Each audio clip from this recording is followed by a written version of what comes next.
गायत्री महाविज्ञान में ऐसी एक नहीं अनेकों बातें हैं, अनेकों उदाहरण हैं जो इस बात को प्रमाणित करते हैं कि जिसके जीवन में गायत्री मंत्र आ गया उसका जीवन बदल गया। जैसे किसी लोहे को पारस का पत्थर छू दे तो वो लोहा क्या बन जाता है? सोना बन जाता है। पता नहीं आपके जीवन में ऐसा कोई पारस का पत्थर आपने देखा होगा कि नहीं देखा। तो देखे होते तो आप यहाँ थोड़ी बैठते, अब तक लोहा लेकर के जुटे होते सोना बनाने में हैं?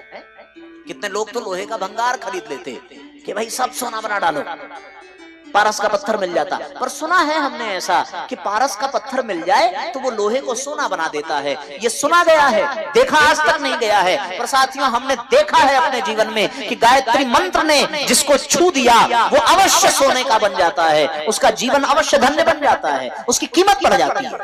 ये जानिए, ये गायत्री मंत्र की विशेषता है। ये बात तो हमने देखी है, ये सुनी नहीं है। और हम आपको भी दिखा सकते हैं, आपको भी दिखा सकते हैं।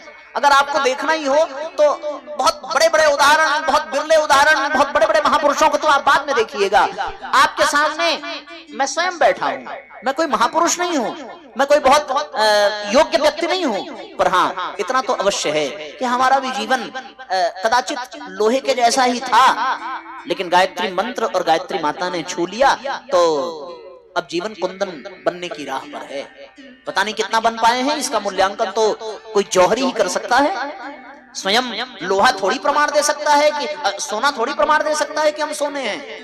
बोलो भैया, वो तो कोई जौहरी होगा जो सोने को आग में तपा करके कह देगा कि हाँ भैया ये खरा सोना है। वो पीट करके रगड़ के बता देगा कि ये खरा सोना है। अब सोना ये नहीं कह सकता कि हम इतने अच्छे सोना हैं।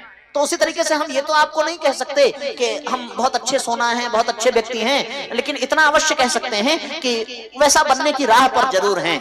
और इसी वजह से तो व्यासपीठ पर बैठने का सौभाग्य परम पूज्य गुरुदेव दे रहे हैं, उनका कार्य करने का अवसर मिल रहा है। कारण क्या है? केवल एक कारण है, और वो कारण है साथियों गायत्री मंत्र। इसके अतिरिक्त दूसरा कोई कारण नहीं है। अगर ये मंत्र हमारे जीवन में ना होता तो फिर कदाचित हमारा भी जीवन लोहे जैसा ही होता। और लोहा कब तक लोहा बन के रहेगा? लोहे में कभी ना कभी तो जंग लगेगी, पर सोना कभी खराब नहीं होता। सोने में जंग नहीं लगती, जंग लगती है भैया लोहे में। अगर लोहे को गायत्री मंत्र स्पर्श कर ले तो वो लोहा सोना बन जाएगा।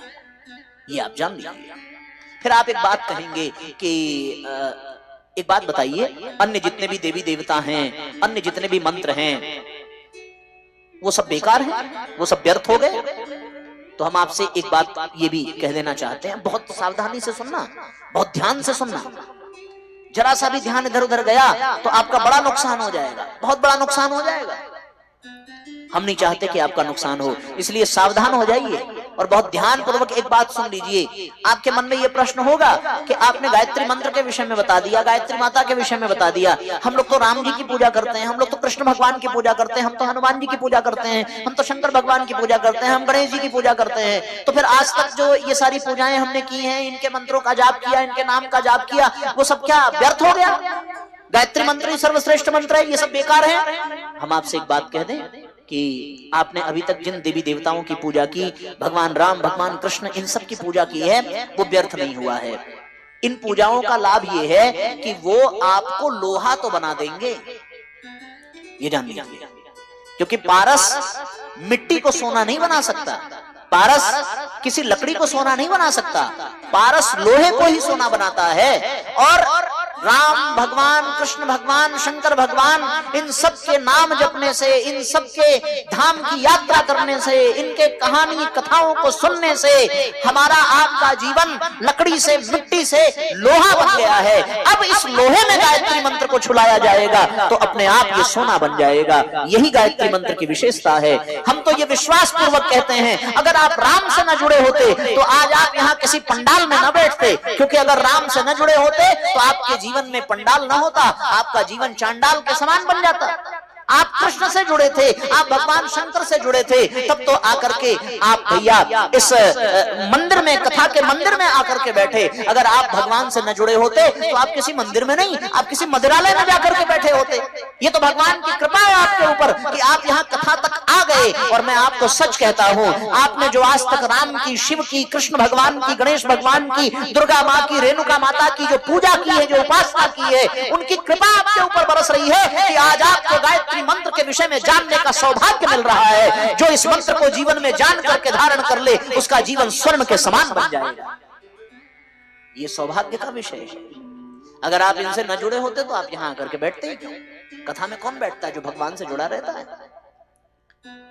तो लोहे को ही सोना बनाता है पारस पत्थर, मिट्टी को नहीं बना सकता, लकड़ी को नहीं बना सकता। उसी प्रकार जो भगवान से जुड़े हैं, जो देवताओं से जुड़े हैं, जो संस्कृति से जुड़े हैं, जो सभ्यता से जुड़े हैं, जो संस्कार से जुड़े हैं, जो पूजा पाठ से, कर्मकांड से जुड़े हैं, जो भक्ति भावना से जुड़े हैं, गायत्री मंत्र उन्हीं के जीवन में आएगा, सबके जीवन में नहीं आएगा। आज सवेरे भैया कह रहे थे कि भैया यहाँ बगल में कहीं तो राम कथा चल रही है और वो बहुत बड़ा आयोजन है, वरना तो यहाँ बहुत भीड़ होती। तो मैंने उनसे यही बात कही थी कि देखो भैया, जो अभी केवल मिट्टी है वो वहां लोहा बनेंगे, इसमें कोई दो राय नहीं है। वो राम कथा सुनेंगे, वो मिट्टी से लोहा बनेंगे, पर जिस दिन वो लोहा बन गए उस दिन वो सोना बनने के लिए यहीं आएंगे। दूसरा और कोई विकल्प उसके पास नहीं होगा।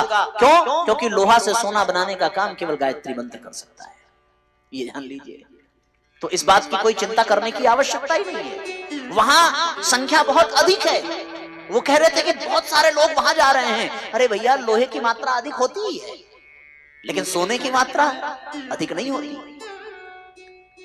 100 लोहार का 1 सोनार का, वहां 100 लोग लोहा बन रहे होंगे, पर यहाँ गुरुजी के विचार और गायत्री मंत्र से कोई 1 सोना बन जाएगा तो वो 100 नहीं 1000 लोहे पर भारी पड़ेगा। ये जान लीजिए, गायत्री मंत्र लोहे से सोना बना देता है।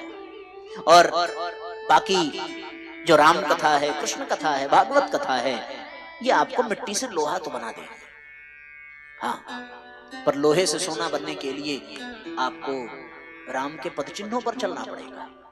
लोहे से सोना बनाने के लिए आपको कृष्ण के पद चिन्हों पर चलना पड़ेगा, और उनके पद चिन्हों पर चलने के लिए उनको समझना आवश्यक है। उनको समझने के लिए आपको प्रज्ञा पुराण सुनना आवश्यक है, क्योंकि प्रज्ञा पुराण ही वो विवेक, वो ज्ञान, वो सद्बुद्धि प्रदान करता है जिससे कि हम राम और कृष्ण के चरित्र को समझ सकते हैं।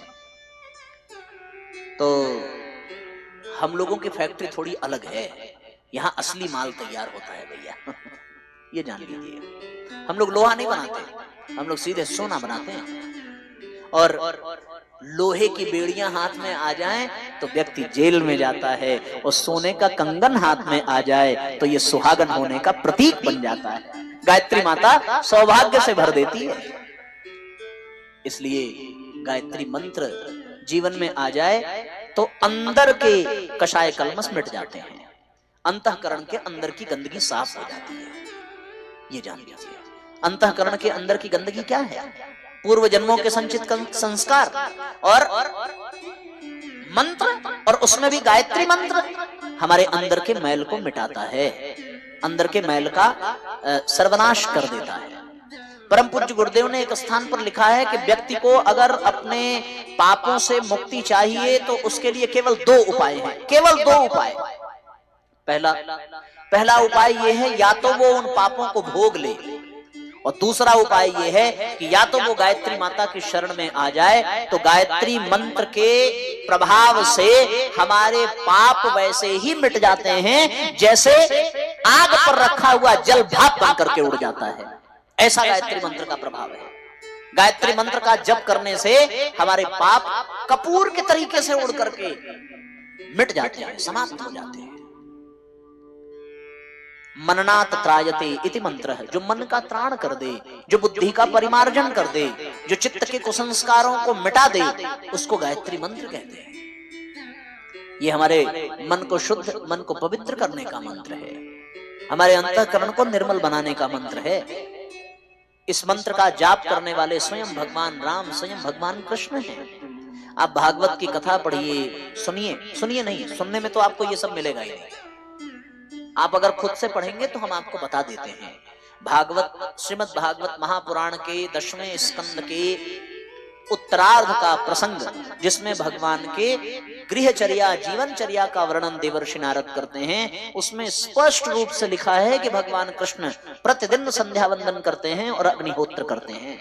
यानी यज्ञ और गायत्री भगवान कृष्ण के जीवन में है।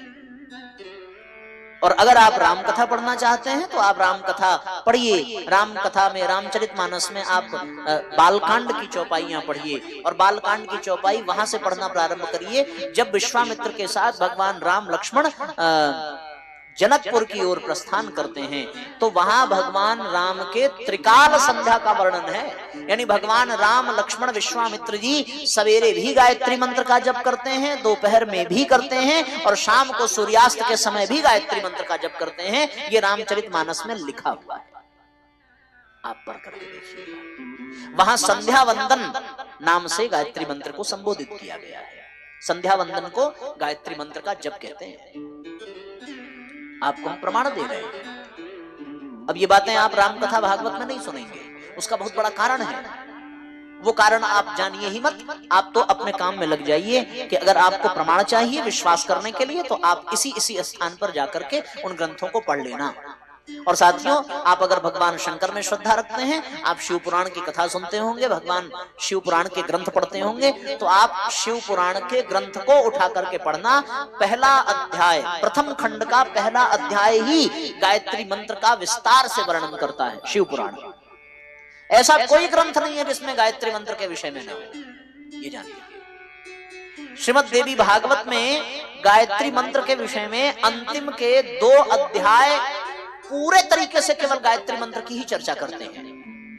हमने सब ग्रंथों को पढ़ा है और हम पढ़ करके आपको प्रमाण के साथ बता रहे हैं। तो इसलिए आप चाहें तो आप मेहनत करके प्रमाण लीजिए और न चाहते हो तो आंख मूंद करके भरोसा कर लीजिए और गायत्री मंत्र को अपने जीवन में स्थान दे दीजिए। आपकी मर्जी। अगर आप ढूंढना चाहते हो तो हमने स्थान बता दिया, यहाँ यहाँ आपको मिल जाएगा। और अगर आप विश्वास कर सकते हैं तो आपको गायत्री मंत्र जपना चाहिए, गायत्री माता की शरण में जाना चाहिए। 3 चरण की गायत्री मंत्र की व्यवस्था है, उसको त्रिपदा गायत्री कहते हैं। और हमने एक बहुत प्यारा गीत बनाया है जो बिल्कुल शास्त्रों के ही आधार पर है, गायत्री मंत्र के ही विषय में है। गुरुदेव की प्रेरणा से ये गीत लिखा था। और ये त्रिपदा गायत्री के 3 चरण, पहला चरण तत्सवितुर्वरेण्यम, दूसरा चरण भर्गो देवस्य धीमहि और तीसरा चरण धियो यो नः प्रचोदयात्। इन तीनों चरणों से हमारा किस प्रकार से कल्याण होता है, ये गायत्री मंत्र की विशेषता हमें यहाँ से पता चलती है। और पंक्ति इस प्रकार है, त्रिपदा गायत्री के मंत्र का जाप करे जो निश दिन, जीवन में आनंद बरसता है उसके हर पल छिन।